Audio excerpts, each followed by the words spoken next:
பிரியாணியில் chicken piece பார்த்துருப்போம். ஆனால் இவ்வளோ பெரிய சிக்கன் பீஸ் பார்த்துருக்கீங்களா? அப்படி நீங்கள் பார்க்கணுன்னா பாண்டிச்சேரியில் இருக்க சேலம் பிரியாணி ஹோட்டலுக்கு தான் வரணும். இந்த ஹோட்டலில் என்ன ஸ்பெஷாலிட்டின்னு பார்த்தா, கிட்டத்தட்ட 60 வருஷமாக இவங்க சக்ஸஸ்ஃபுல்லாக இந்த பிரியாணி பிஸ்னஸில் ரன் பண்ணிட்டு வந்துட்டுருக்காங்க. இதுக்கு முன்னாடி சின்னதாக வச்சுருந்தாங்களா, இப்போ கொஞ்சம் ஸ்பேஷியஸாக வைக்கிறதுக்காக வச்சுருக்காங்க. ஆனால் இப்போவுமே பார்த்திங்கன்னா மினிமம் ஒரு 40 பீப்புள் தான் அட் அ டைமில் உட்காந்து சாப்பிட முடியும். நாங்கள் போன டைம் கிட்டத்தட்ட ஒரு 2லேருந்து 2:30 வரைக்கும். ஆனால் அந்த டைம்லேயே பார்த்திங்கன்னா பாதி டிஷ்ஷஸ் ஸ்டாக் அவுட் ஆகிடுச்சு. ஸோ என்ன தான் இருக்குதுன்னு கேட்டு அவங்க என்ன சொன்னாங்களோ அந்த மெனுவில் நாங்கள் ஒரு 3 ஐட்டம்ஸ் சூஸ் பண்ணியிருந்தோம். நாட்டுக்கோழி fry biryani, plain biryani, chicken 65. Waiting period பார்த்திங்கன்னா ஜஸ்ட் ஒரு 10 மினிட்ஸ்லேயே நமக்கு சர்வ் பண்ணிட்டாங்க. அப்படி என்ன தான் இருக்குது, வாங்க டேஸ்ட் பண்ணி பார்த்துலாம். ஏன்னா எது கேட்டாலுமே இல்லைன்னு சொல்கிறாங்க. நாங்கள் மோஸ்ட்டாக பார்த்திங்கன்னா நல்லி ஐட்டம்ஸ் கேட்டிருந்தோம். ஸோ மட்டன் எல்லாமே சுத்தமாக கிடையாது, வெறும் சிக்கன் ஐட்டம்ஸ் தான் இருக்குதுன்னு சொல்லிட்டாங்க. மட்டன்லாம் வேணும்னா கொஞ்சம் எர்லியராகவே வரணுமா. பிரியாணியை பார்க்கும்போது என் மூஞ்சில் அவ்வளோ சந்தோஷம் வந்திருக்கும். ஏன்னா என் லைஃப்பில் நான் இவ்வளோ பெரிய சிக்கன் பீஸ் பார்த்ததே கிடையாது.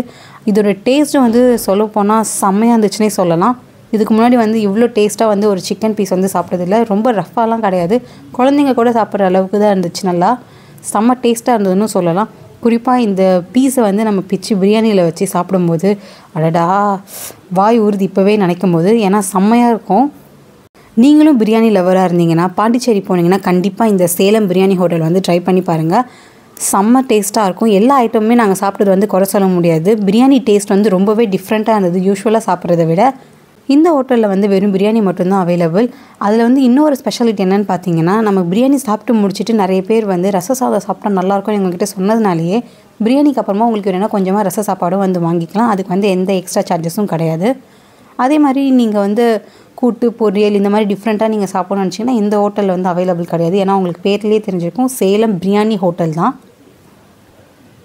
சப்போஸ் உங்களுக்கு பிரியாணி வேண்டாம், நீங்கள் நல்லா ஒரு கிரேவி ஐட்டம்ஸ் மாதிரி சாப்பிடணும்னு நினச்சிங்கன்னா இவங்ககிட்ட நாட்டுக்கோழி சிக்கன் கிரேவி, மட்டன் கிரேவி நிறைய ஐட்டம்ஸ் இருக்குது. ஸோ நீங்கள் கிரேவி தனியாக ஆர்டர் பண்ணிவிட்டு ஒயிட் ரைஸ் வாங்கியும் சாப்பிட்லாம். அந்த மாதிரி ஆப்ஷன்ஸும் இருக்குது. இந்த ஹோட்டல் காலையிலேருந்து மதியானம் 4 மணி வரைக்கும் தான் ஒர்க் பண்ணுவாங்க. நைட்டு டின்னருக்குலாம் இந்த ஹோட்டல் அவைலபிள் கிடையாது. ஸோ நமக்கு லஞ்சஸ் நல்லா ஒரு பர்ஃபெக்டான இடத்துல சாப்பிட்ணும்னு நினச்சிங்கன்னா பாண்டிச்சேரி நீங்கள் இந்த இடத்துல ட்ரை பண்ணி பார்க்கலாம். ஓகே ஃப்ரெண்ட்ஸ், பாய், டேக் கேர்.